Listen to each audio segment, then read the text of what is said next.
but because she was doing what she knew how to do with the information that she had at the time. Hello, good morning, good evening, good afternoon, wherever you are. Thank you so much for stopping by my channel. Welcome, welcome, welcome. And if you're new to my channel, a warm welcome to you.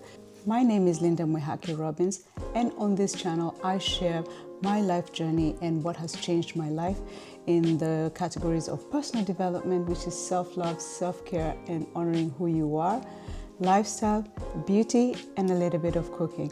All these things are my passion, and I have discovered that I have found so much joy, peace, calmness by just following my passion and doing things that I love. And if that sounds like something that you're interested in investigating for yourself or figuring out who you are and where you are supposed to be in this life, then you're in the right channel. So guys, in this video today, I'm going to share with you what I wish I knew in my 30s, now that I am in my 50s and heading on close to 60. I'm actually turning 55 this year. And yeah, so I have gone through a lot of things that have changed my life now at this later stage of my life that I wish I had known a little bit earlier. But then again, on the other hand, if you're on a life journey, you do discover that where you are at the right time, at the right place. So my hope for this video is just to, in case someone is out there trying to discover what can I do? I'm 30 years old and I need to change my life, or there's something more out there. I hope that this video will inspire you to get started with your life and to try and make that difference for yourself. So guys, without much further ado, let's get on with the video. If I could sit across to my 30-year-old self back in the day, I'd give her the biggest hug. Not because she wasn't doing her best, but because she was doing what she knew how to do with the information that she had at the time.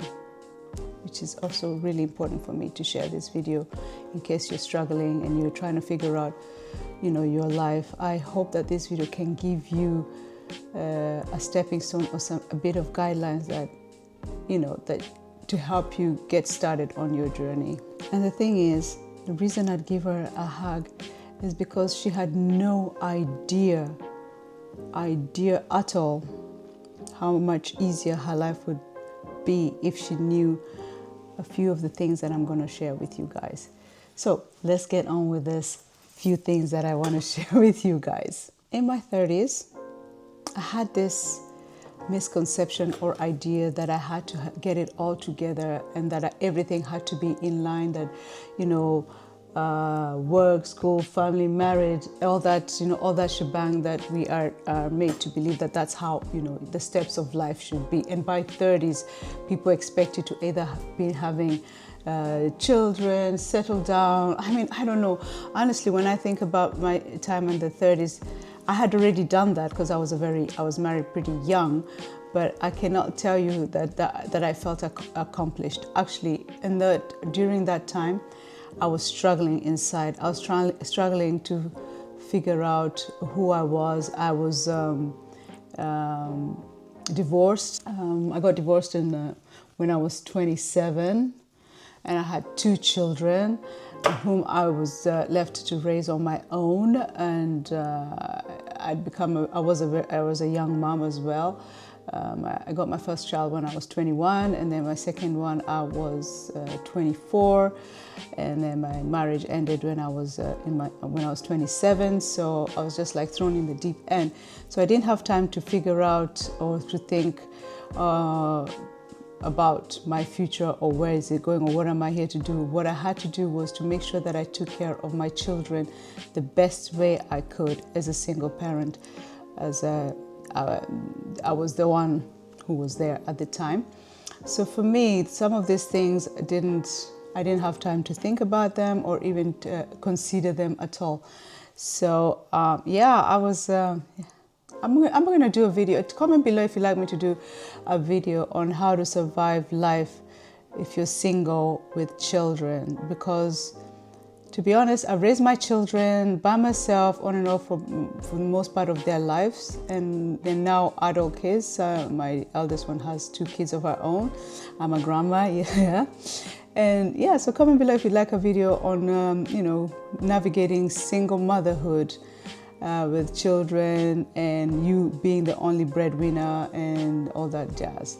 Anyway, I digress from the video. And the first one is, number one is, your body is not your enemy. What I mean by this is that in your 30s, besides, say for example, you have no children, you're just on your own, it's you, single, and navigating life as you do, waking up, if you have lucky enough to have a good job, waking up and going to work.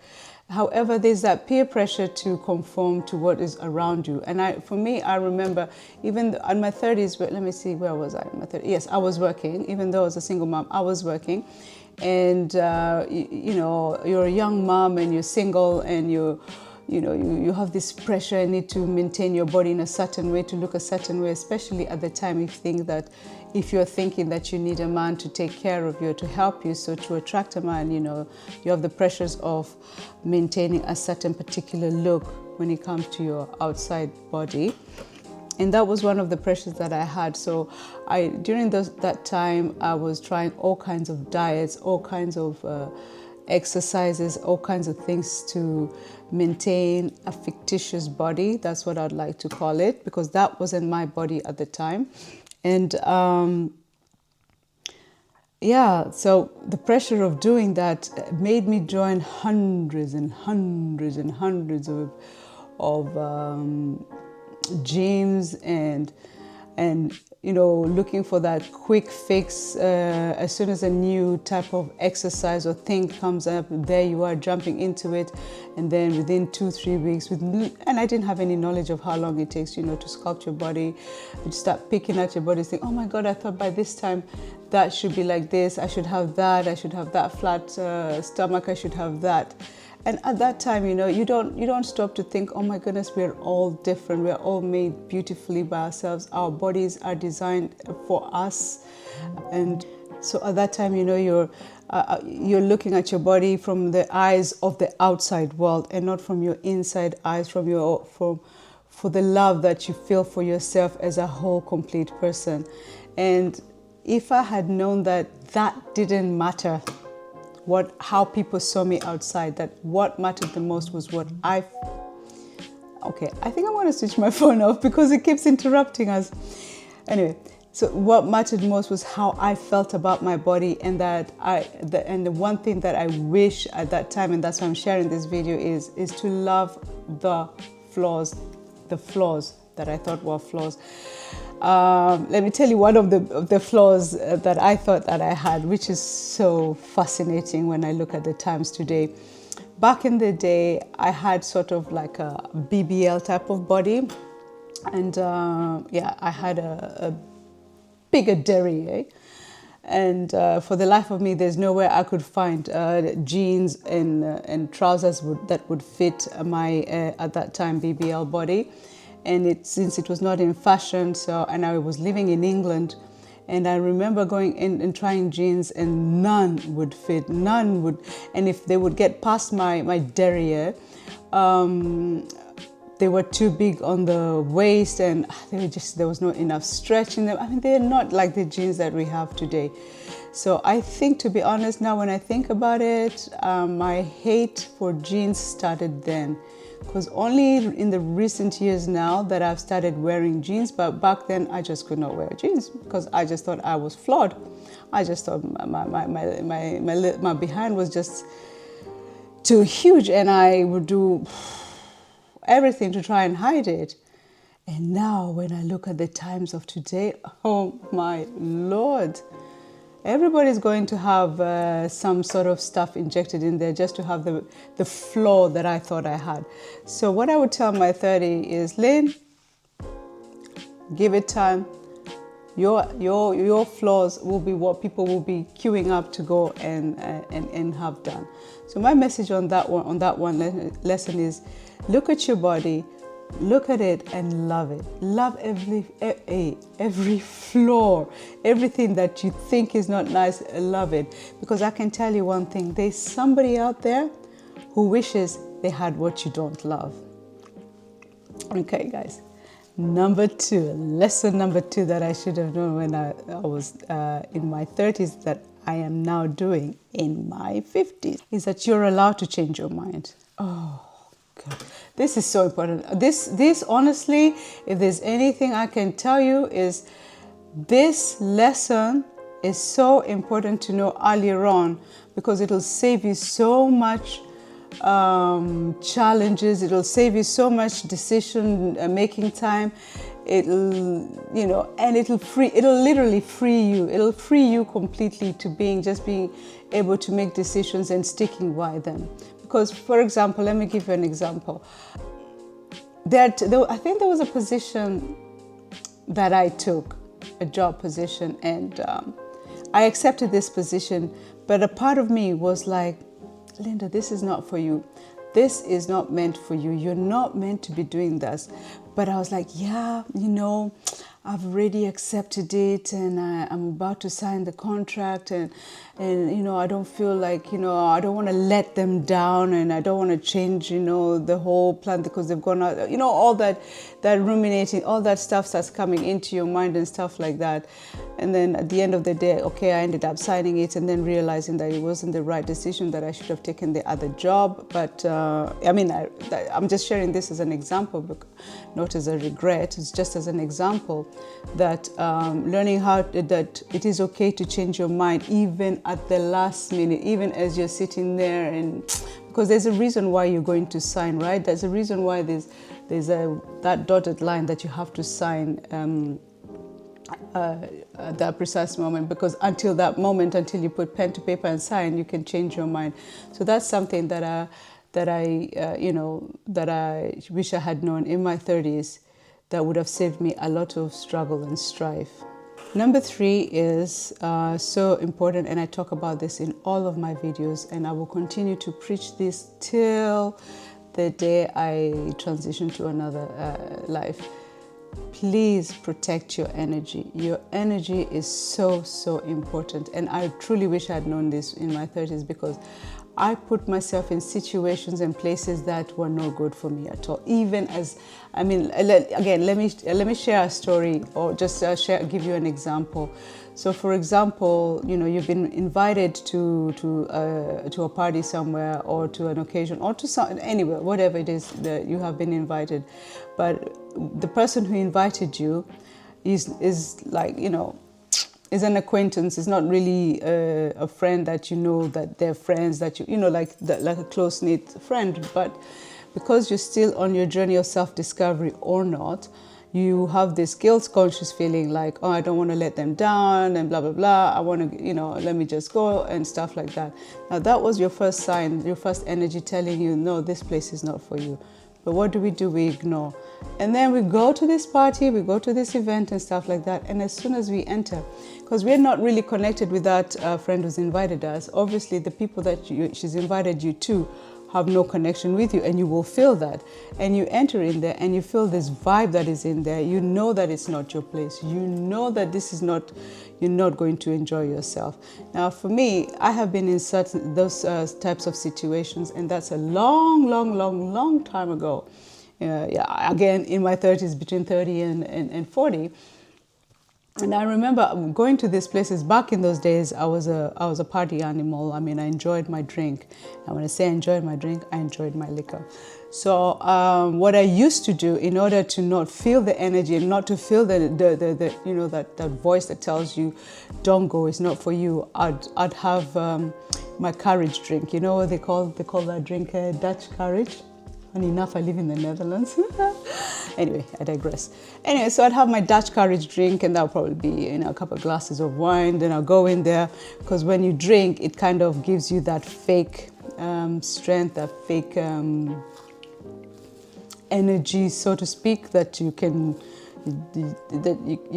I don't know. I think if you're a drinker and you know what I'm talking about, then you know that courage that you get from drinking. So you go there, and it ends up being what you at that time think the best time of your life, but the next day when you're home and you remember all what you did and all that happened, you feel so bad about it, because it did nothing for you, or you feel drained, you feel exhausted, not only from the drink, but from trying. This is me, this is how I used to be. I used to try and just do be extra. I mean, be completely extra. And when I had alcohol in my mind, I was over the top extra. And then I remember the next day, they're coming down from alcohol. It's so sad. You're so depressed. You feel so horrible. And yeah, you wish you start regretting why you went and all that jazz. I mean, this was in my 30s and I used to do that.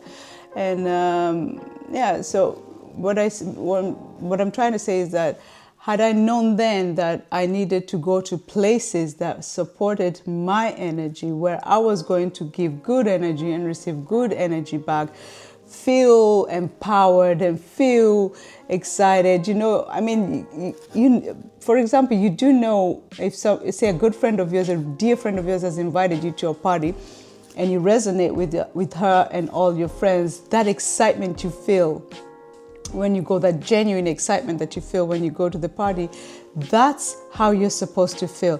You don't need to drink and have a Dutch courage wine or stuff like that to go so that you can attend a party. So that's another lesson. Lesson number 3 is something is to protect your energy, and I wish I had known about that at the time. Again, I am not regretting. I'm just sharing these nuggets and points for you guys. If you've clicked this video and you're at that point in your life and this comes up to you, I urge you to make sure that when you say yes, it is you really want to go to that place. Otherwise, no. Take care of your energy and protect. And my biggest one of all, I love this one. Really, really, really, really love this one. You're enough as you are. You're a whole, complete package as you are. And I know this is quite hard to grasp, especially when you're going through challenging times and you feel like you need to be extra or to do something extra or to go out of your own self, not comfort zone, out of your own self, become something that feels alien to you. So that you can fit into something, so you can try and be a part of a certain community of people, a group of people. I mean, for example, let's take an example of a jigsaw puzzle, right? There is no way a jigsaw puzzle piece is going to fit in a piece where it doesn't belong. You can try and do whatever you want, manipulate it, cut it, slice it, dice it, color it, paint it, do whatever. But if the pieces do not fit, they will never fit. So trying to mold yourself and try and make yourself become something that you're not is not going to last you a long time. People will start to see the cracks in you, the places that you have altered in you that are not really you. And I'm not saying that you should care about what people say, but you yourself are going to be so self-conscious about that because you're aware that that's not who you really are, that you're not being genuine and authentically yourself. Let's take me for example. For a long time, a really long time, and I'm telling you a long time, especially after my marriage ended, I was, like I said, I was 27 when I started the procedure, when I left my marriage and divorced in 2001. And for a very long time, from the age of 27 till about 45, I just did not feel like I deserved anything. I just felt worthless, I didn't feel I valued myself. I would do anything. I was like a chameleon. I'd go into a place and try and fit in and change my colors and become the same as them so that I wouldn't stand out and stick out like a sore thumb, And this tends, during my journey of self-discovery and finding out what it is that has made my life the way it is, and so that I can learn the lessons and also be here on YouTube and share these lessons with you, is that I discovered as a child through the traumatic childhood that I had, where I was racially discriminated by people who I thought loved me, in fact my entire family, to be honest, and mistreated. I learned earlier on to become a chameleon, just to blend in and to fit into people and become and overgive and overdo and not shine myself or show anything. And then after I got my divorce, I took the opposite side of the whole thing and I became very masculine. I became completely masculine energy. I said I would never ever allow anyone anyone to treat me in a way that was disrespectful to me. So I became fight or flight type of person. If I felt a smidgen of someone trying to put me down or do anything to me, I would just attack and I'll just protect myself like that. And that became too much for me. Just functioning from a masculine energy was just way too much. But I chose to do that to protect myself, and so that I do not get used and abused. But of course, there's also the other side of you, the softer side of you, so I didn't have a balance of both sides. So on one side, even though I was very hard and shut off and closed off, I was also trying to be a little bit soft. So by being soft, I'll do things for people. Even if they didn't ask me for help, I'll just offer my help, and just so that people would like me. Just so that people, it's like I was looking for someone to see me for who I am, without me showing them who I am. Does that make sense? I don't know if you get. And I discovered that people are never going to see that. They're not going to dig into you and try and find out who you really are. You are the one who has to tell them and show them who you are. In fact, don't tell them. Actually, don't tell them. Show them who you are, Be yourself. Be your true self. And if I had known that in my 30s, that I just had to be my authentic, true self, who I am, who I am today. I mean, I don't know where my life would have been, but then again, no regrets. I was meant to go down that path so I can share this information again with you guys. But this is something is so important. Just do not lose yourself. Do not lose your authenticity. Instead, get the help that you need. If you had a traumatic childhood growing up, if you didn't experience love, which is one thing I never experienced growing up as all my life. I would say only in my recent years, I'd say from my middle 40s, no, actually 50s. I'm 55 this year. I felt truly loved, and I felt real love.